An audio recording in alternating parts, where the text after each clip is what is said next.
딸이 조용히 무너져 있었다. 이것은 서울대 의대를 졸업하고 현재 한림대 성심병원 류마티스 내과 교수로 있는 김현아 교수의 책 제목입니다.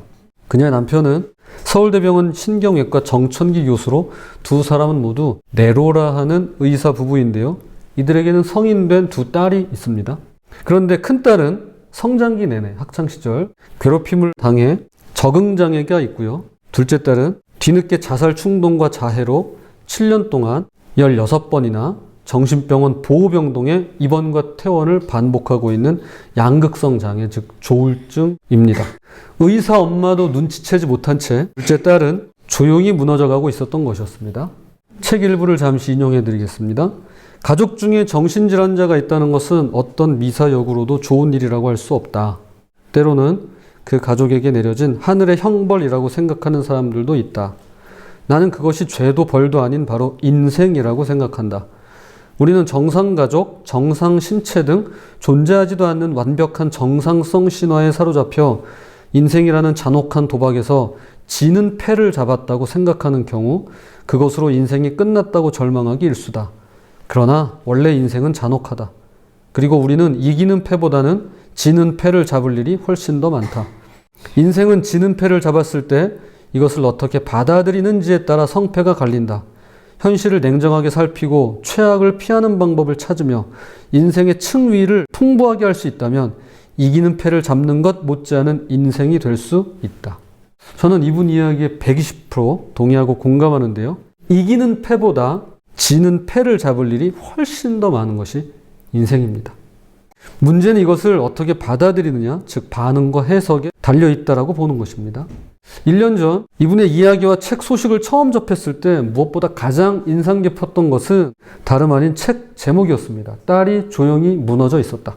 생각하면 할수록 우리의 삶은 갑작스럽게 당하는 사고도 있지만 대부분의 경우 조용히 무너져 내린다는 것입니다. 오늘 제목이죠. 조용히 무너져가는 것들이 있다는 것입니다. 최근에 오른쪽 어깨가 아파서 병원에 다녀왔습니다. 검진 결과 이제는 깨끗이 나와서 전혀 문제가 없다고 생각했던 목 디스크로 인한 신경 눌림 현상이었습니다. 수년 전 왼쪽 어깨가 아파서 손 끝까지 저렸던 적이 있어서 3년간을 매일같이 스트레칭하며 어깨도 한결 좋아지고 언제 그랬냐는 듯이 목 디스크도 사라졌는데요. 이게 다시금 조짐을 보이기 시작한 것이었습니다. 그야말로 조용히 무너져 있었던 것이었습니다. 요즘 들어 큰 일교차에 감기에 걸리시는 분들이 계십니다. 우리가 오늘 갑자기 감기에 걸리는 것 같지만 실은 감기를 일으키는 200여 종의 바이러스 중 상당수는 이미 우리 몸에 들어와 있다고 합니다. 다만 피로가 쌓이고 과도한 스트레스를 받고 수면이 부족해지면서 면역력이 줄어들고 바이러스를 이겨낼 힘이 약해질 때 감기 증상이 나타나게 된다는 것입니다. 건강이 조용히 무너지는 것이죠. 우리 마음이 그러합니다. 한순간에 무너지는 경우도 있겠지만 반드시 전조 증상이 있습니다. 그렇게 조용히 소리 없이 무너지는 것입니다. 저는 유튜브로 금쪽 같은 내 새끼라는 프로그램을 가끔 봅니다. 그래서 그런지 알고리즘으로 이혼에 관한 프로그램들이 함께 뜰 때가 있는데요. 최근 이혼 숙녀 캠프라는 영상을 관심 있게 보고 있습니다. 이혼을 고민하는 부부가 합숙을 하면서 상담과 심리극, 조정과 협의 등을 거쳐서 최종 결정에 이르는 내용인데요. 금쪽이와는 또 다르더라고요. 저희 부부도 크게 다를 바 없겠지만 남들 사는 거 보니까, 남의 부부 사는 거 보니까 죄송합니다. 흥미진진하고 재미지더라고요. 이걸 보면서 크게 깨닫게 되는 두 가지가 있었습니다. 하나는 자기 객관화에 대한 것입니다. 자아성찰이라고도 하고 요즘은 메타인지라고도 부르는데요. 자신의 인지활동을 한 차원 높은 시각에서 객관적으로 관찰하면 좋겠는데 그게 참 힘들다는 것이죠. 그래서 상대방의 문제는 요목조목 잘 파악하면서 자기 자신에 대해서는 객관적으로 보질 못하는 것이었습니다. 그리고 또 하나는 이것이 관계 본질이라고 생각되는데요. 이혼이라는 게 어느 날 갑자기 상대방이 싫어져서 이혼 서류에 도장 찍자고 덤벼든 게 아니더라고요. 언제부턴가 천천히 서로의 마음이 무너지기 시작하더니 어느 순간 마치 강둑 터지듯이 급물살을 타는 거더라고요. 즉 가정도 조용히 무너지는 것이었습니다. 이것은 비단 관계만의 문제는 아닐 것입니다. 출산율의 경우도 그렇죠. 어느 날 갑자기 곤두박질 친 게 아닙니다. 헬조선이라는 신조어가 나올 당시부터 그리고 집값이 천정부지로 치솟을 때부터 조용히 무너지기 시작했더랬습니다. 누군가에겐 몇 배, 몇십 배가 오른 집값이 마냥 춤추고 싶은 일이었겠지만 땅 한 평, 집 한 채도 구하기 벅찬 누군가에겐 그저 숨막혀 죽고 싶은 일이었던 것일 테죠. 지금 서울 인구가 1,000만에 가까운데요. 인구의 5분의 1이 서울에 살고 있습니다. 그런데 현재 서울 출산율이 0.55입니다. 가장 최근 자료입니다. 그러니까 두 가정이 결혼을 하면 자녀를 1명 낳는 거예요. 이게 어떤 의미냐면 100명이 결혼한다고 하면 2세대가 지나는 동안 6명 남게 됩니다. 0.5니까 100명 중 50명 남고 그 다음 25명 남는 거 아니냐고 할지 모르겠지만 불행히도 남자는 임신을 못합니다. 그래서 절반의 절반으로 나누면 2세대는 6명 남고요. 3세대, 그러니까 100년이 안 되면 1명 남습니다. 산술적으로 그렇다는 겁니다. 올여름 큰 피해를 가져온 국지성 호우와 추석 때까지도 그칠 줄 몰랐던 폭염, 그리고 아직도 물들지 않는 단풍 등의 기후 이상 현상은 올해 갑자기 나타난 것이 아닙니다. 그야말로 조용히 무너져 갔습니다. 꾸준히 기후 위기에 대한 경고를 했었고 파리 협정에서 지구 평균 기온 상승을 산업화 이전 대비 1.5도씨로 제한하기로 했지만 인간의 탐욕과 난개발은 멈출 줄 몰랐죠. 제가 어제 한 번 더 확인해 봤습니다. 그랬더니 불행히도 올해, 그러니까 11월이잖아요. 12월이 가기 전에 예상보다 빨리 1.5도씨를 넘길 거라고 합니다. 우리가 알던 세상은 조용히 무너져가고 있는 중입니다. 그럼 우리의 신앙은 어떨까요? 저는 신앙도 크게 다르지 않다고 봅니다. 어느 날 없던 신앙이 갑자기 생겨난다거나 잘 있던 신앙이 한순간에 사라진다고는 생각하지 않습니다. 물론 그럴 일이 전혀 없다고는 할 수 없겠죠. 그분께는 불가능은 없으니까요. 하지만 오히려 조용히 사라지고 무너져가는 것이 신앙이며 역으로 천천히 자라나고 서서히 회복해가는 것 또한 신앙인 것입니다. 천리길이 10걸음이나 100걸음부터 시작된 적은 단 한 번도 없습니다. 첫 번째 한 걸음부터 시작되는 법이죠. 그 길이 올바른 방향이든 그릇된 방향이든 한 걸음부터 출발하는 법입니다. 만약 다른 점이 있다면 조용히 무너져 가느냐 아니면 서서히 회복해 가느냐라는 차이만 있다 뿐이겠죠. 성경에는 신앙이 조용히 무너져 간 사람들이 나옵니다. 왕도 있고요. 사사 중에도 있고요. 제사장 중에도 있고요. 선지자 중에도 있으며 종교 지도자들 중에도 있었고 심지어는 예수님의 제자 중에도 있었습니다. 그리고 과거 교회도 있었고요. 성도들 가운데서 있었습니다. 오늘날에도 있을 겁니다. 혹시 우리 중에도 있을지 모르겠습니다. 물론 저라고 예외일 수는 없을 겁니다. 갈라디아서 3장 3절입니다. 너희가 이같이 어리석으냐 성령으로 시작하였다가 이제는 육체로 마치겠느냐. 여기서 너희란 갈라디아 교회 성도들을 가리킵니다. 이런 걸 봤을 때 저도 여러분도 조용히 무너져가는 것이 비단 건강이나 우리 주위의 세상만은 아님을 알 수 있습니다. 내 문제라는 것입니다. 그럼에도 불구하고 저에게는 막연한 꿈이 아닌 검증된 희망이 있는데요. 이것을 동굴과 배조해서 터널이라고 표현하고 싶습니다. 아시다시피 동굴은 그 끝이 어딘지도 모르는 막다른 장소라고 한다면 터널이란 비록 당장은 어둡고 캄캄해 보일지 몰라도 얼마 안 가 빛이 들어오는 출구가 나타날 것이라는 희망을 품고 있습니다. 이게 터널입니다. 그리고 이것이 바로 오늘 본문입니다. 인생의 터널을 통과하면서 조용히 무너져가는 대신에 서서히 회복되고 새로워진 인물이란 바로 야곱인데요. 저와 여러분도 그랬으면 좋겠습니다. 야곱에겐 긴 터널이 있었습니다. 이것은 실제로 터널을 지나갔다는 말이 아니라 반드시 지나가야 하는 길, 하지만 두려운 길이 있었다는 것을 뜻합니다. 그는 장자의 축복을 가로채고 형의 살해 위협으로부터 도망친 후 약 20년간 외삼촌 라반의 집에서 열심히 일하며 가정을 이루고 큰 부자가 되었습니다. 하지만 그렇다고 해서 모든 상황들이 원만하게 돌아간 것은 아니었습니다.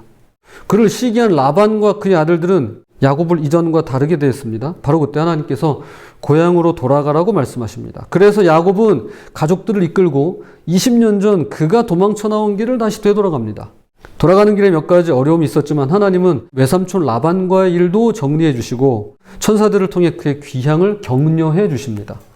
그러나 여전히 가장 큰 문제가 남아 있었는데요. 바로 평생을 그의 마음속 깊이 묻어두었던 두려움, 즉 형 에서와의 만남이었습니다. 야곱은 굉장히 신중할 수밖에 없었습니다. 자신의 재산과 가족, 그리고 무엇보다도 본인의 목숨이 한순간에 사라질 위기에 처했기 때문입니다. 그래서 그는 전령들을 보내 자신의 소식을 형 에서에게 전함과 동시에 그의 상황도 파악하려 합니다. 하지만 전령들이 가지고 돌아온 소식은 절망적이었습니다. 형 에서가 부하 400명을 이끌고 야곱을 치려고 달려오고 있었기 때문입니다. 사자들이 야곱에게 돌아와 이르되 우리가 주인의 형 에서에게 이른즉 그가 400명을 거느리고 주인을 만나려고 오더이다. 지금도 그렇지만 고대 사회에서 400명의 사병을 이끌고 있다는 것은 굉장한 힘을 갖고 있음을 보여주는 것입니다. 이게 어느 정도의 힘인지 잠시 설명을 드리자면 창세기 14장에는 고대 근동 지역에서 일어났던 전쟁 이야기가 나옵니다. 성경에 등장하는 첫 번째 전쟁인데요. 당시 메소포타미아 지역을 중심으로 아브라함이 머물던 가나안 땅에 이르기까지 패권을 잡고 있던 나라가 엘람이라는 국가였습니다. 엘람은 역사 속에서 여러 차례 강대국으로 언급될 만큼 힘이 있으며 또한 지리적으로도 비옥한 초승달 지역을 끼고 있었기 때문에 경제와 문화가 발달하고 사람들이 많이 모여들었습니다. 성경은 그런 엘람의 왕 그돌라오멜이 멀리 가나안 사해 연안까지 힘을 뻗쳐서 그곳 일대의 작은 국가들을 12년 동안이나 자기 발 아래 두었다고 말합니다. 그런데 13년째가 되던 해 소돔과 고모라를 위시한 사해 연안의 국가들이 동맹을 맺고 반기를 듭니다. 하지만 전쟁의 결과는 그돌라오멜의 승리로 끝나고 당시 그 성에 살았던 사람들은 전부 포로가 되고 맙니다. 그때 아브라함이 자기 집에서 훈련시키던 군사들을 데리고 나가서 그돌라오멜의 군사를 물리치고 조카 롯을 비롯해 수많은 사람들을 구해내는데요. 그 가운데 멜기세덱이라는 왕도 있었죠. 그런데 당시 아브라함이 데리고 나갔던 병력이 몇 명인가 하면 318명이었습니다. 아브라함이 그의 조카가 사로잡혔음을 듣고 집에서 길리고 훈련된 자 318명을 거느리고 단까지 쫓아가서 318명으로 엘람의 군사력을 격파한 거예요. 그러니까 강대국을 이긴 거예요. 그런데 지금 에서가 몇 명을 끌고 옵니까?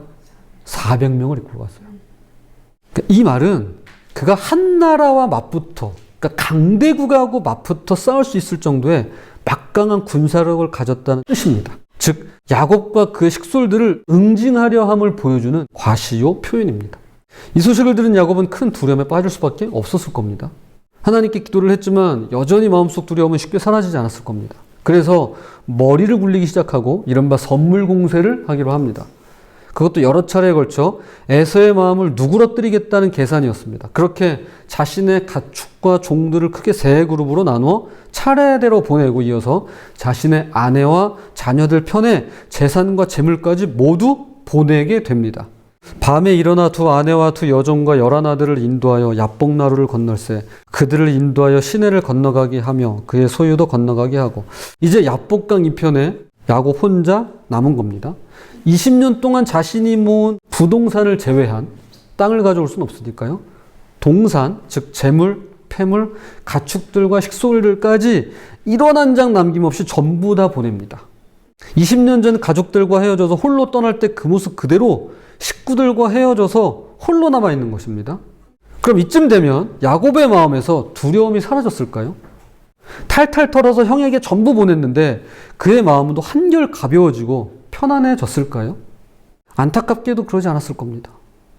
돈으로 해결되고 선물 공세로 풀리면 얼마나 좋을까 싶지만 사람 마음이라는 게 그렇지 않죠. 10길 물속은 알아도 한 길 사람 속은 모르는 법입니다. 야곱은 여전히 불안했으며 아직도 두려움이 남았습니다. 그래서 그 밤에 가족들로부터 떨어져 홀로 남기를 선택했던 것이죠. 안 그랬다면 가족들과 함께 건너갔겠죠. 그런데 갑자기 정체 모를 사람이 그의 앞에 나타나 달밤의 체조가 아닌 씨름이 시작됩니다. 이것이 우리가 알고 있는 씨름이었는지 아니면 그만큼 간절하게 기도를 했다는 표현인지는 저도 잘 모르겠습니다. 여기 히브리어 아바크라는 단어가 붙잡다라는 뜻으로 이것이 씨름하다라는 의미로도 해석되기 때문인데요. 어찌됐든 여기서 중요한 점은 이것입니다. 이 씨름은 야곱으로부터 시작된 것이 아닙니다. 이 씨름은 야곱이 먼저 시작한 게 아닙니다. 제가 세번역 성경으로 읽겠습니다. 뒤에 홀로 남았는데 어떤 이가 나타나 야곱을 붙잡고 동이 틀 때까지 씨름을 하였다. 야곱이 시작한 게 아니죠. 갑자기 누군가 나타나서 야곱을 붙든 거예요. 그리고 씨름이 시작된 겁니다. 저는 이 부분에 관하여 김대환이라는 목사의 말에서 큰 힌트를 얻었습니다. 그는 이렇게 말합니다. 두려움에 빠진 야곱을 하나님께서 붙잡으셨다. 즉 하나님께서 야곱을 꺾으려고 하셨다라기보다는 그를 붙들고 그 밤을 함께 보내주셨다라고 저는 보는 것입니다. 전 이것이 은혜가 아닐까 싶은데요. 우리가 먼저 하나님을 붙잡는 것이 아니라 하나님께서 우리가 기도할 수 있도록 먼저 붙잡아 주셨다는 것입니다. 우리는 하나님께 부르짖고 그분을 붙잡기 위해 부흥이나 기도원을 찾을 수 있지만 실은 하나님께서 붙잡으셨기 때문에 우리가 하나님을 찾게 된다는 것입니다. 그날 밤 야곱도 마찬가지였습니다. 하나님께서 먼저 야곱을 붙잡으셨습니다. 그러자 야곱도 혼신의 힘을 다해서 하나님을 붙잡기 시작한 것이었습니다. 자신이 지나가야 하는 그 두려움의 터널을 무사히 지나갈 수 있게 해달라고 말이죠. 그렇게 그 밤이 지나갑니다. 그리고 동력이 밝아오듯 칠흑과도 같았던 야곱의 터널에 한 줄기 빛이 보이기 시작합니다. 일평생을 두려워하며 지나야만 했던 터널의 끝자락에 마침내 다다른 것이었습니다. 김대환이라는 목사님의 글을 잠시 인용하겠습니다. 한번 들어보세요. 우리 모두는 저마다의 터널 하나쯤은 갖고 있습니다. 어떤 이는 저처럼 공황장애나 폐소공포증과 같은 마음의 장애를 갖고 있는 이도 있을 것이고 어떤 이는 야곱처럼 풀리지 않는 사람과의 관계로 인해 터널을 경험하는 이도 있을 것입니다. 또 어떤 이는 자신이 처한 환경 속에서 도무지 희망이 보이지 않아 힘들어하는 이도 있을 것입니다. 이때 우리에게 용기가 되는 것은 야곱을 붙잡으셨던 하나님께서 지금 이 순간 우리도 붙잡고 계시다는 사실입니다. 다시 말하지만 내가 하나님 앞에 가서 그분을 붙잡아야 하나님께서 우리를 붙잡으시는 것이 아닙니다. 하나님께서는 우리에게 먼저 찾아오셔서 우리를 붙잡으셨습니다. 그리고 그분은 밤이 새도록 우리를 놓지 않으시고 그 일을 위해 함께 씨름하듯 힘을 써주십니다. 우리가 그 모든 문제로부터 승리할 수 있도록 우리를 축복하시기 위해 말이죠. 그분이 바로 우리 하나님이십니다. 실제로 이 저자는 둘째 아이 출산을 위해서 김해공항에서 양양행 비행기에 올랐다가 공황 증상으로 이륙 바로 직전에 내리겠다고 생난리를 피워서 국정원 조사까지 받았다고 합니다. 또한 그는 지금도 고속도로 터널을 지나갈 때 못 지나가고 그냥 우회해서 빠져나가는 일이 많다고 합니다. 그러니까 공황 증상이 있는 분이십니다. 그는 야곱을 통하여 이렇게 말하고 있는 것 같습니다. 비록 내 삶에 나도 모르게 조용히 무너지는 것들이 있을지라도 그것은 터널을 지나가는 과정입니다. 얼마 뒤면 빛은 들어올 것입니다. 점차 회복되고 서서히 새로워져 갈 것입니다. 왜냐하면 그것은 내가 내 의지로 내 인생을 붙잡고 있기 때문이 아니라 하나님께서 먼저 나를 찾아오셔서 언제나처럼 지금 이 순간에도 나를 꼭 붙잡고 그분의 길로 이끌어 가시기 때문입니다. 라고 말이죠. 조용히 무너져가는 것들 앞에서 서서히 회복해 가시고 새롭게 하시는 그분의 손길을 꼭 기억했으면 좋겠습니다. 자, 이제 말씀의 결론을 맺겠습니다. 오늘 말씀은 하나님께서 야곱을 먼저 붙잡으셔서 씨름을 했다거나 기도를 했다거나 하면서 그의 두려움이 사라지고 문제가 해소되는 것으로 끝나지 않습니다. 이걸로 끝내도 되는데 그 다음에 구절이 또 있습니다. 야곱의 독백으로 끝이 납니다. 그러므로 야곱이 그곳 이름을 브니엘이라 하였으니 그가 이르기를 내가 하나님과 대면하여 보았으나 내 생명이 보존되었다 함이더라. 저는 야곱의 이 고백이 반드시 필요하기 때문이라고 보여집니다. 우리는 보통 브니엘을 하나님의 얼굴로만 기억합니다. 그러나 좀 더 구체적으로 말하면 이것은 하나님의 얼굴을 향해 돌아서다 돌이키다 라는 뜻입니다. 이게 더 정확한 뜻입니다. 하나님의 얼굴만이 아니라 하나님의 얼굴을 향해 돌아서고 돌이키는 것을 의미합니다. 그래서 야곱이 이렇게 말하고 있죠. 내가 하나님과 대면하여 보았다. 그러니까 야곱이 하나님의 얼굴을 향해 돌아섰기 때문에 그분과 대면, 즉 마주보게 되었다는 뜻입니다.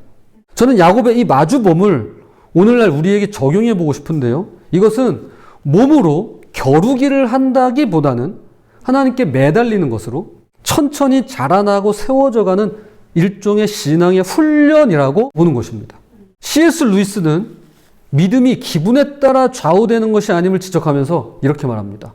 기분을 어디에서 하차시켜야 하는지 모른다면 건실한 그리스도인이 될 수 없을 뿐 아니라 건실한 무신론자도 될 수 없으며 그날의 날씨나 소화 상태에 따라 신념이 좌우되는 줏대없는 인간이 될 수밖에 없습니다. 그렇기 때문에 우리는 믿음의 습관을 들이기 위해 훈련해야 합니다.